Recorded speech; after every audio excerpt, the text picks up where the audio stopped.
Welcome to the Freedom CEO podcast. It's about becoming the chief decision maker over your life in order to step into a life of freedom.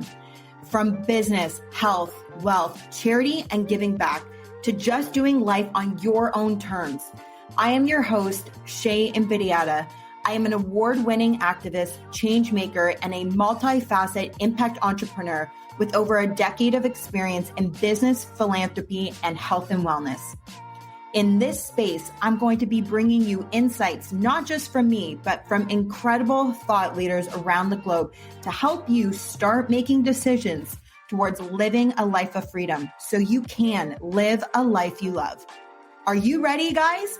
Because we are going all in.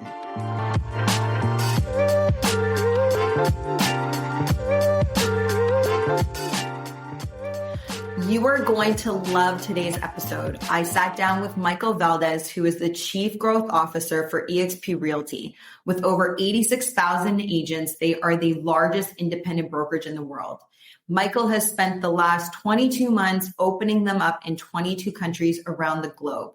Prior to that, Michael was a Senior Vice President of Global Servicing for Realty, where he oversaw the growth of notorious real estate companies such as Sotheby's, Coldwell Bankers, and Century 21 in 113 countries. Today, he is also a member of the Forbes Real Estate Advisory Council. Michael is also the host of the Michael Valdes Global Podcast, as well as the Global Luxury Real Estate Mastermind that has over 12 million impressions.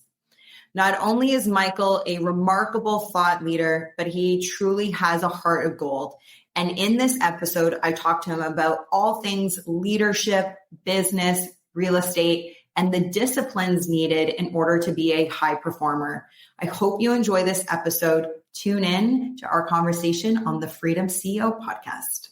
When he is not in New York and Miami, he is opening up another country in real estate around the world. Michael, thank you so much for joining us today on the Freedom CEO podcast. It's so good to have you here. Oh my God, Shay, it is so good to see you. I haven't seen you yet in the new year. This is a wonderful way to do it. And by the way, I love the name of your podcast. Thank you. Really appreciate that. Thank you. It's all what it's about, right?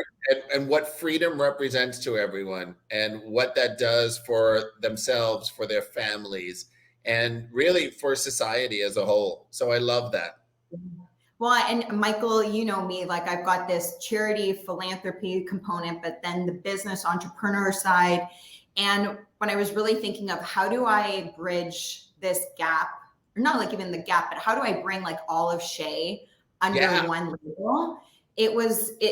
It's just how the name merged, and really wanting to, and this is what we're going to talk about today, you know, is for people being able to create a life of freedom, not just for themselves, but in all these different areas of their life. And the more we really own our decisions and we understand the weight of our decisions, that brings freedom into our different areas. And so, you know, obviously when I was thinking about who I wanted to have on the show, this is obviously also a special episode because it's part of the launch series, which is exciting. Thank you. You know, you were at the top of my list. I said, I need to have Michael on because you have such an impressive journey in your history from being the VP of Global Servicing at Realty. And for people who maybe don't know what Realty is, they are the parent company for very well-known brokerage brands like Sotheby's, Coldwell Banker, Century 21, and not just in the United States, but growing them into 113 countries. You know, you've handled close to $1 billion of business when you were the director of private banking for a Dutch bank, and currently crushing it at EXPI, going into 22 countries, basically in 22 months, which is insane. Like, we should really pause and think about that. Like, number one, you haven't even gone into these other countries. You're doing this from the United States, but you're opening up basically a country a month. And so I'm like, Michael, you're remarkable. And I just needed to have you come on the show. And I'm really excited for our listeners to get to know you a bit today. And I think of, you know, and these guys, this is just like some of the highlights. Like Michael's impressive journey is very long, from the charity work, not to mention your role in the Latino community as well as a leader.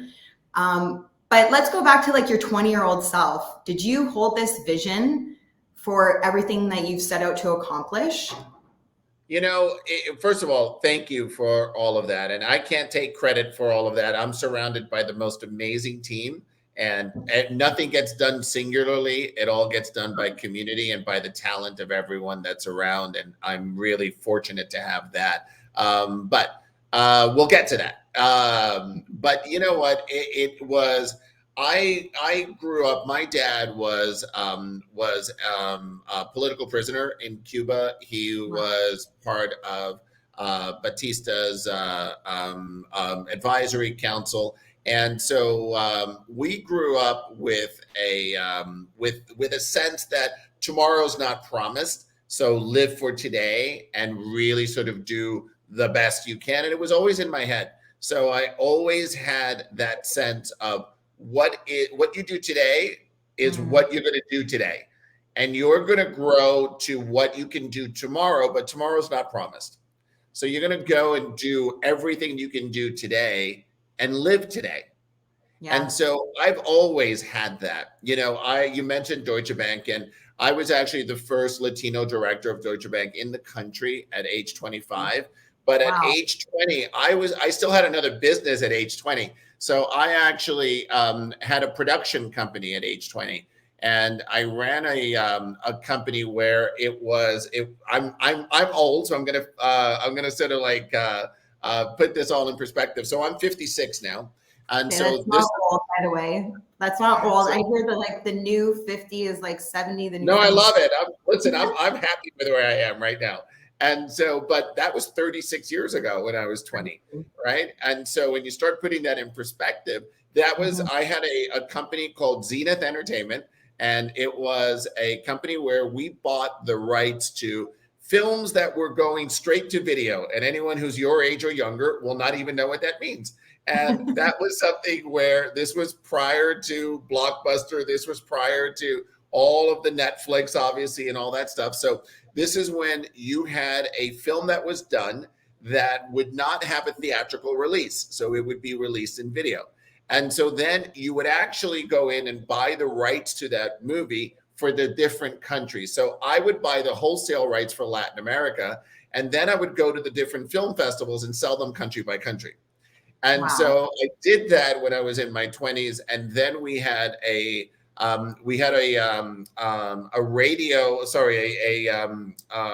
music side of this too. And so this was when, back 36 years ago, new artists became known by college radio stations. And so a lot of college stations, a lot of colleges had radio stations. Right. And so that's how new artists came into being. And so we actually sold, when we sold these things, we sold them off piecemeal. We sold the record company to Geffen Records. So this was David Geffen. We sold this, imagine 36 years ago. And then we sold the film production company to a company called TV Azteca, which was a Mexican company. And then eventually that became part of Univision. So that was when I was 20. So I was a big entrepreneur when I was 20. And then I went into banking. Right. Wild. So you know what's so interesting? And I'm sure you've maybe made this connection before, but even in a younger age, in your 20s, you're using the words like doing what you can do today to grow, to evolve, to expand, and then bringing in these record labels and going and selling them into all these different countries. Like really at the core of who Michael is growth and international, like countries. And it's wild that like when you were at Realty, growing into 113 countries underneath your guidance and leadership. And now in your current role, that Michael just got promoted last year to the Chief Growth Officer for EXP, which if you don't know what EXP is, it is the fastest growing brokerage in the world today. And it is the second largest real estate brokerage in the world as well, with over 86,000 agents and rapidly still growing every day. And Michael, I know you have a crazy vision to not only be the largest and be the biggest, but what's the number you're shooting for with agent But now count? I will tell you this: we are the largest independent right now, Right. which means we're the largest non-franchised company in the industry globally. So Amazing. that's a pretty big deal because of everyone that is a part of this amazing family, like you and your growth with your team and everyone else that's a part of EXP. That is what has made us be the largest independent in the Mm-hmm. industry, which is amazing. It's amazing, amazing to sort of like think about that. And so we are continuing to grow. Right now, we're coming into a shifting market. So we're going to see where that market leads us. But listen, I always sort of say that greatness happens in downturns, right? There is oh my God. I mean, if you Yes. really think about it, there are some amazing companies that happened. Go back to 2008. I can sort of tell you some amazing companies that happened in 2009. Uber was Right. founded in 2009. Venmo started in 2009. WhatsApp started in 2009. Instagram started in 2010. Airbnb started in 2010. Imagine that. Just imagine Right. that. There are Yeah. some amazing companies that are now common words to us, right? Totally. Happened in our last major downturn. So everyone that's concerned about, oh my God, the market, just take a breath. The last 4 years, everyone that was in this market couldn't get into it because the prices were through the roof, right? 100%. Everyone had a dozen offers by lunchtime on any property. Yeah. Now 100%. we're taking a step. We're taking a Yeah. breath. This is very Yeah. healthy for the market, by the way. The market is supposed to be cyclical. This is Yeah. super healthy. And Yeah. we're taking a breath, and opportunities come from this downturn. I can't Well, wait. I'm very excited as well. And you took the words right out of my mouth by saying the opportunity. And a lot of it, as I think you would agree, has to do with mindset, right? You Oh can either God. choose to be flustered and, start to worry about what's coming next, or you could start saying, where can I find the opportunity? How can I create? And, from even a leadership standpoint for yourself, I'm sure business leaders are looking to you for advice as to where are you seeing opportunity in the market happening right now to create growth where you can burst something basically out of nothing. And I had no idea that something like WhatsApp only started, in Imagine. that longer. No. Yeah.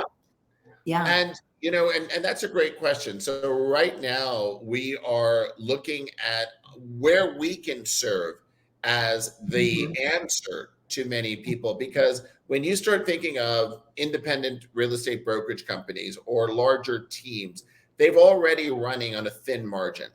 If you're Sure. looking at what NAR is sort of predicting at a 30% decrease of transactions, that's going to hurt a lot of people to the point that they could be out of business. Yeah. And so when you actually present an alternative like an EXP platform, where you can take a lot of the operating expenses off their table and give them an opportunity to stay branded, still be able to now not only expand in the area that they're in, but the opportunity to now be in 24 countries around the world, it becomes a very compelling conversation to have. And Totally. in the last 90 days, we have brought on so many teams and independent brokerages that it's been extraordinary. So it's an interesting time for us as a company, as an industry, and as what we can provide to many, many people. Well, and I think the importance of what you're saying is as strong as the leadership of a company, and not just in real estate, right? Like I think in sales in general, like when you think of the industry of sales, and you can be a top producer, whether you are a realtor and maybe you've outgrown the brand of the brokerage that you're with, which so many top producers, including, like my father's team, that very well, where you outgrow that brand. But I think of even people in top sales company, like at Microsoft, for example, where they're these like they're doing so well independent of what the leadership around them is doing. But when the market starts to quench, when it starts to shift and decline, your leadership really you feel it, like it matters because your culture is wrapped up in it.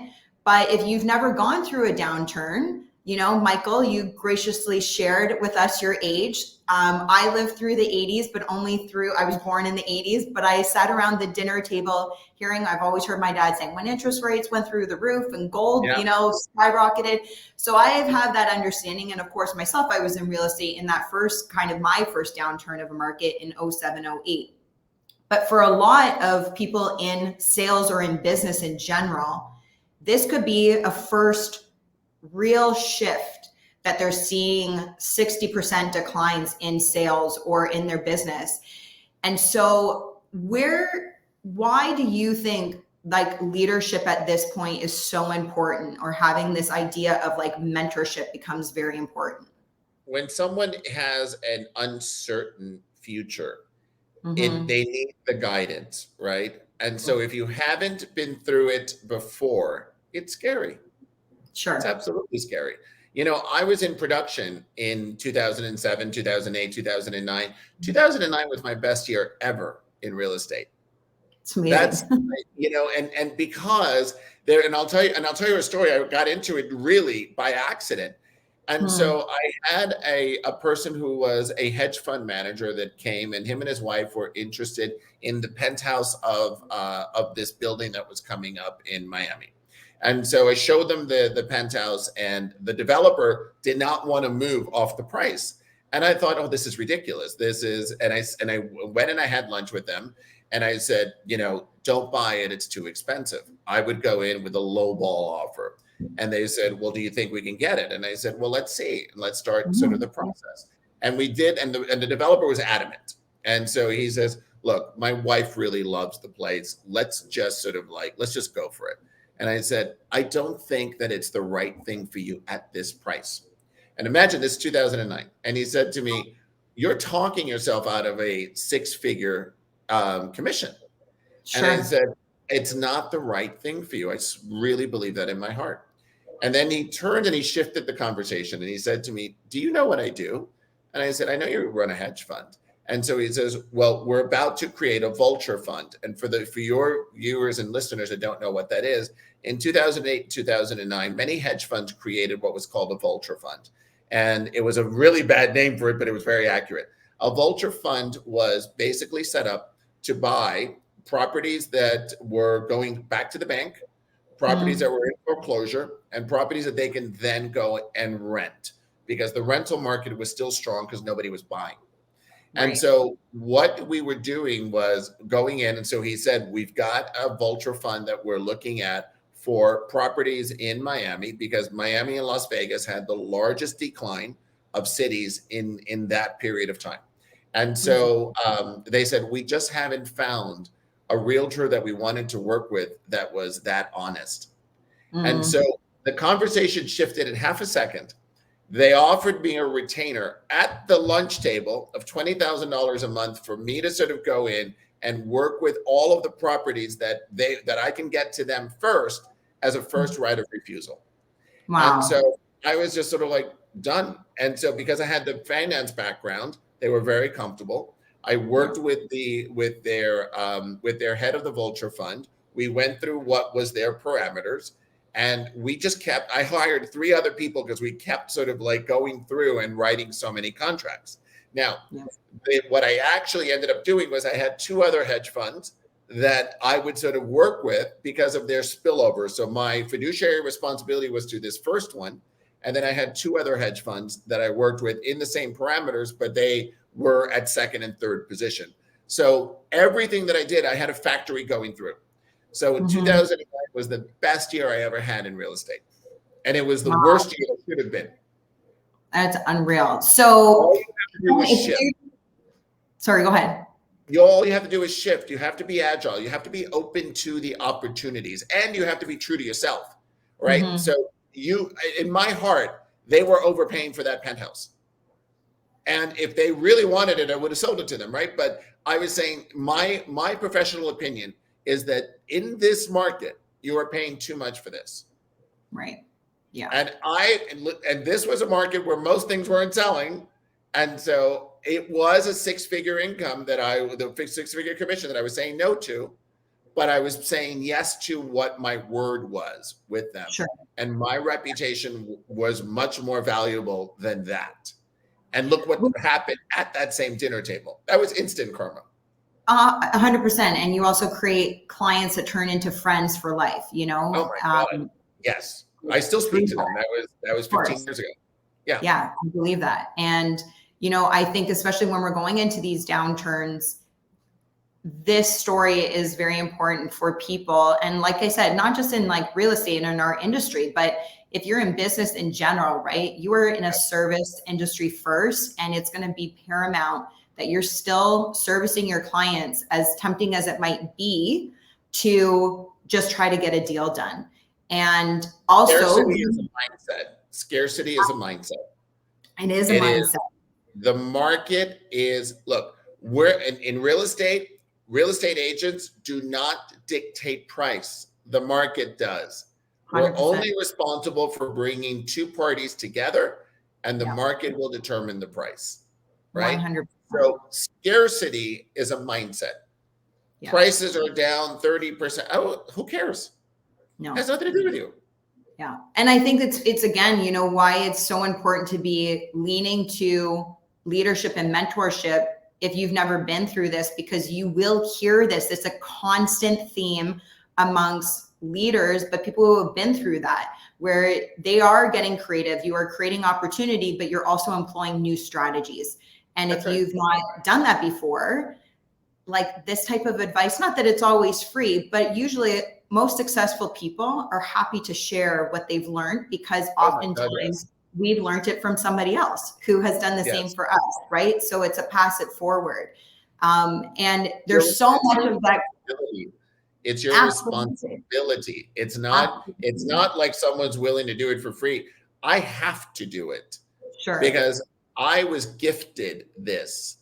And it's not supposed to be, this knowledge is supposed to be something that is shared. Otherwise, it was an ill-gotten gift.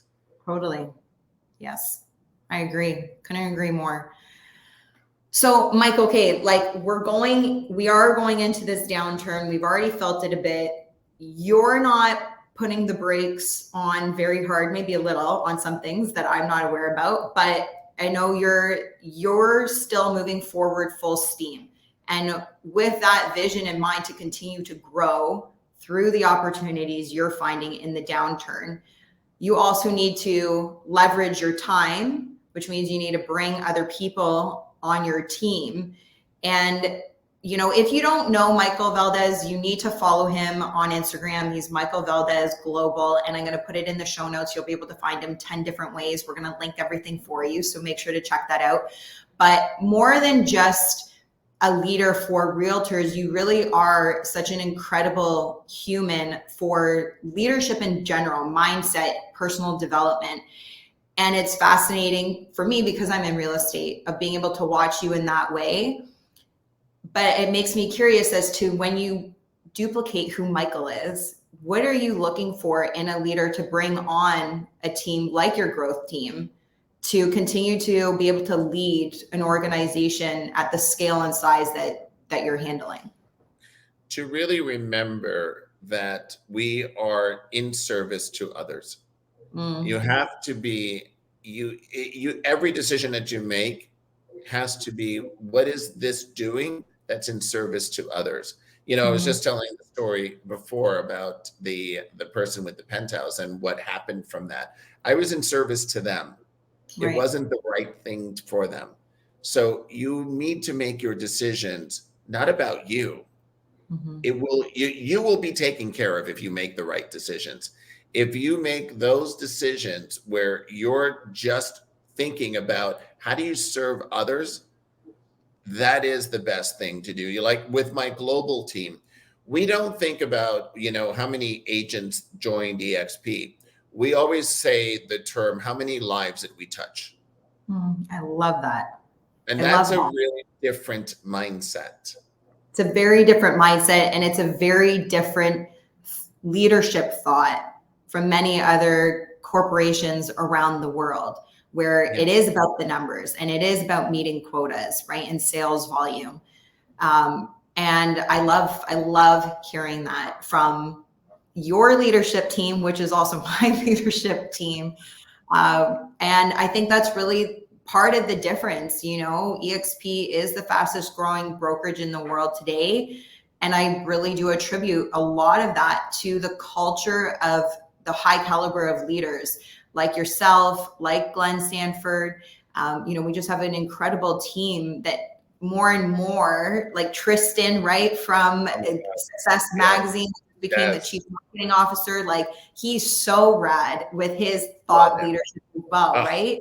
Yes. And that's not by accident. That doesn't just happen. It's an outward looking in where EXP is attracting incredible leaders that are passion driven, service driven, love focus driven. And of course, the numbers at the end of the day matter, right? You still got to make money, but that's not what you're primarily focused on. And if you can serve people. You mentioned some wonderful names there. So, Tristan has like an amazing, amazing reputation in our industry. We've known of each other, but we didn't meet until EXPCon just last year. Oh, no way, cool. And it was so funny. And so we connected, and I swear to God, we now call each other brothers. It was such a deep connection that has very rarely ever happened to me. So Tristan and I had the same soul, and it was amazing. And we'll just sort of like call each other on a Saturday just to sort of like just catch up. And he's an amazing human being, And Glenn, oh my God, I mean, Glenn's the reason that I'm here. Glenn's vision is singular. He is the only founder and CEO that was ever an agent. Now think about that. Of any other real estate company, the only founder and CEO that was ever in the field and knows what the agent is going through. That's pretty really absurd. Cool. Isn't that? That's absurd. I know. I know. Yeah. It's crazy. Well, it's remarkable. And I love that you've given them mini intros. I'm excited. They will be coming on the Freedom CEO podcast. Okay. So you guys will be able to hear from them as well when we sit down together. But two incredible human beings for sure. That are, bringing on the leadership. So let me shift a little bit.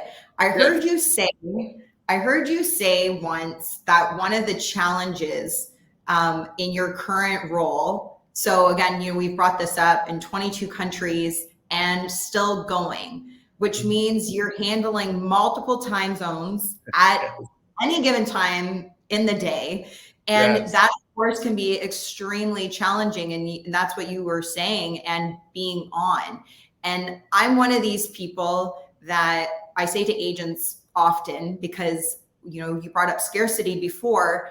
Agents have this tendency that they're afraid of saying the word no because they might lose that client. They don't know where their next deal's coming from. And I'm lucky. I learned at the age 25 of this magic of the word no. I fell in love with the word no around guarding my time, but also making myself my most important client. And a lot of agents can't wrap their head around that, thinking it's selfish, they're going to lose. And I'm like, no, it's backwards.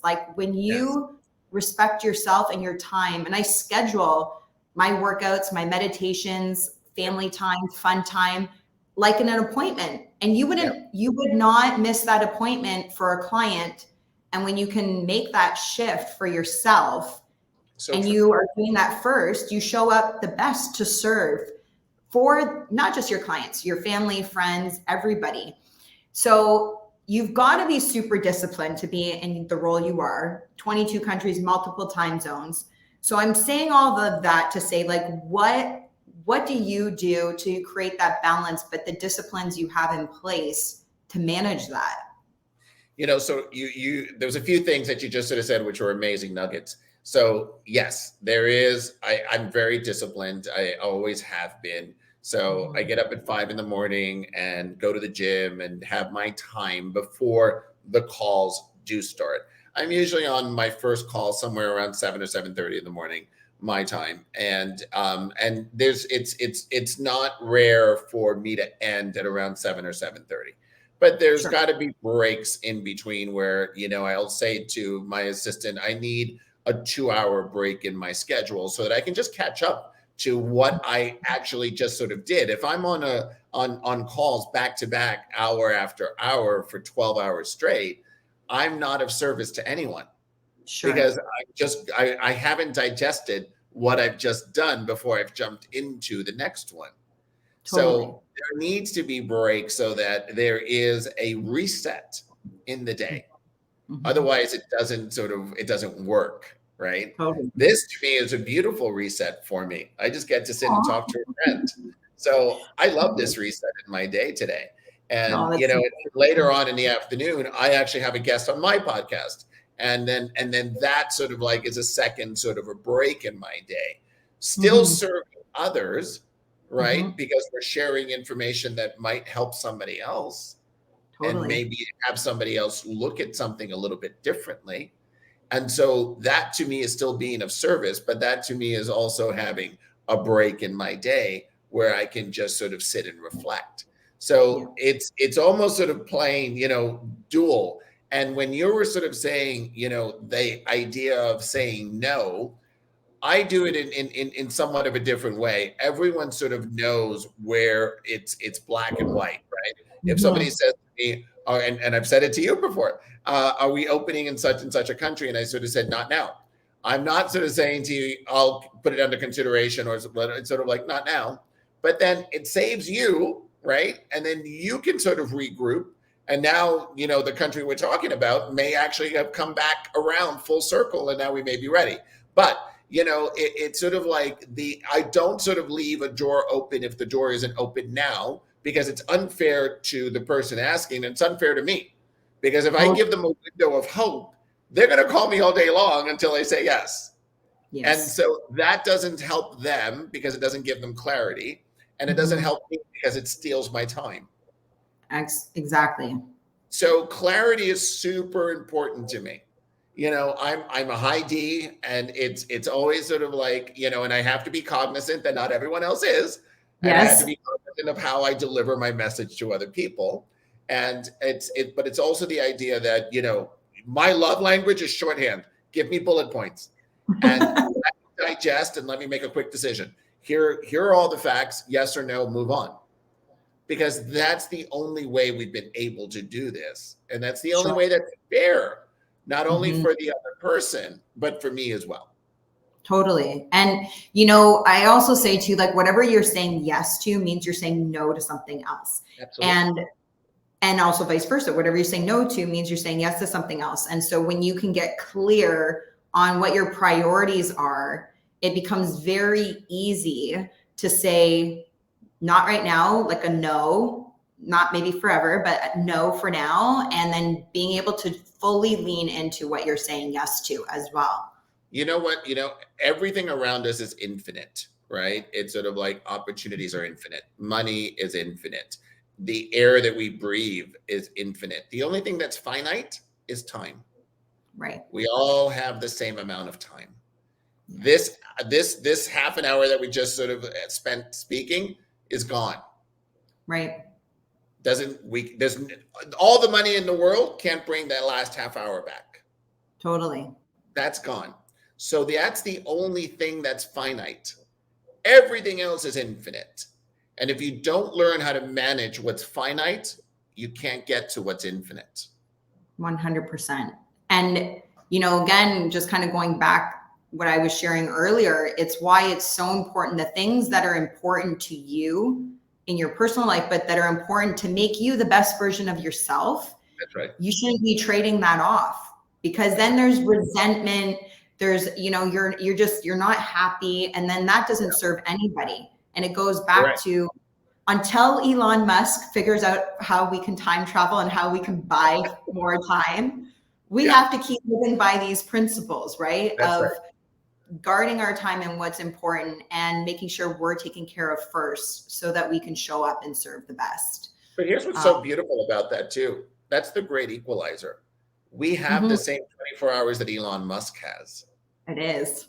Sorry, right? Elon. I know. Yes.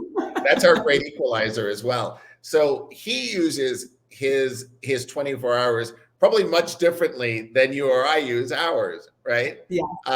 But that's the point, that we all have that same opportunity of what those 24 hours span of time is to reach whatever we want to reach. Yes, that is the opportunity Yeah. and the inspiration, right? That's And right.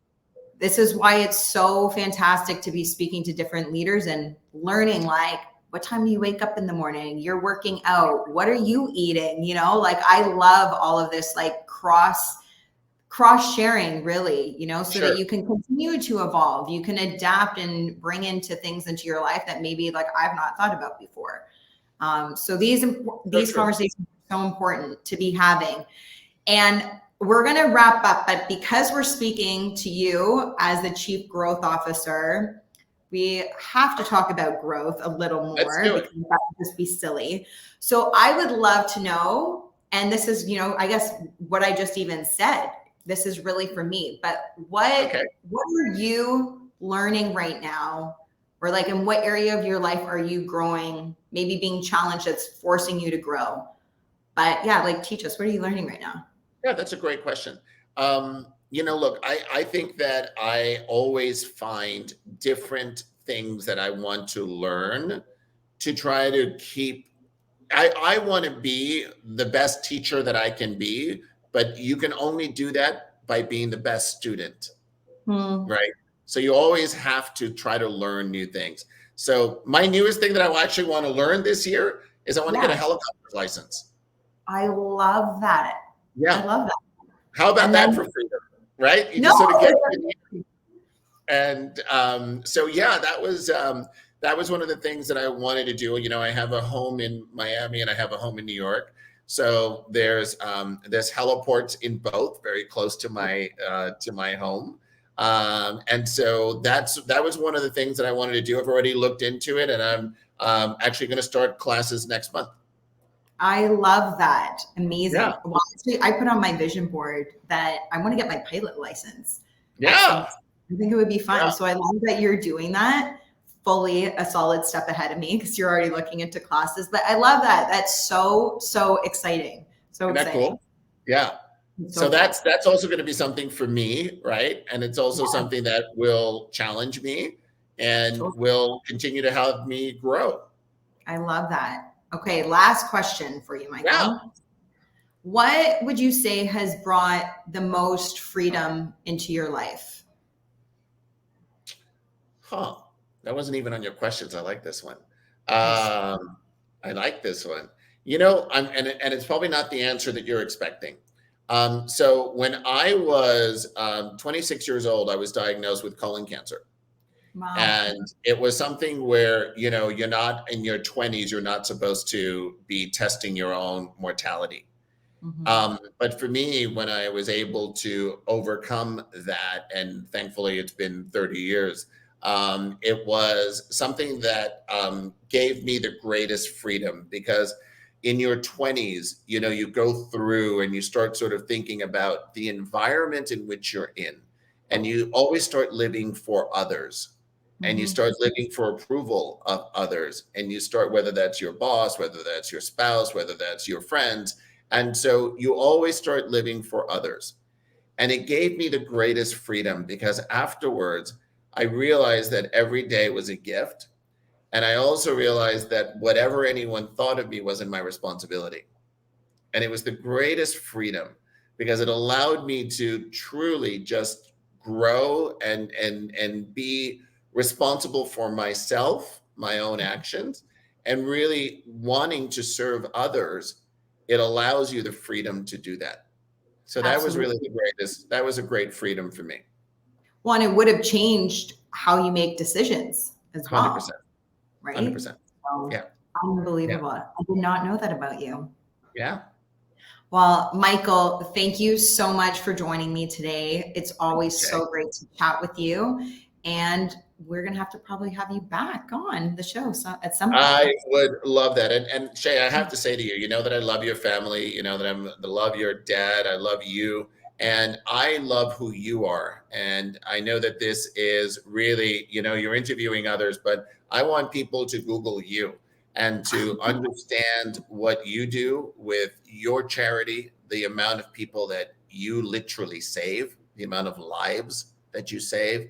You're an amazing human being, and I'm just privileged to know you. Thank you for what you do. Oh, Michael, I wish I had a virtual hug right now. Thank you. That honestly means so much to me coming from you. Thank you. Thank you, my love.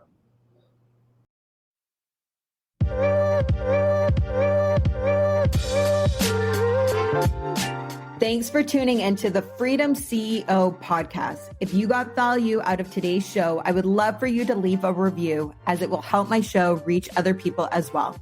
You know what to do.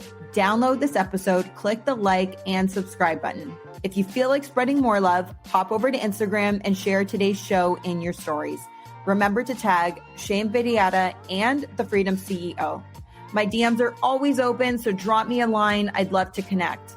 Until next time, keep owning your decisions to live a life of freedom. Live a life you love.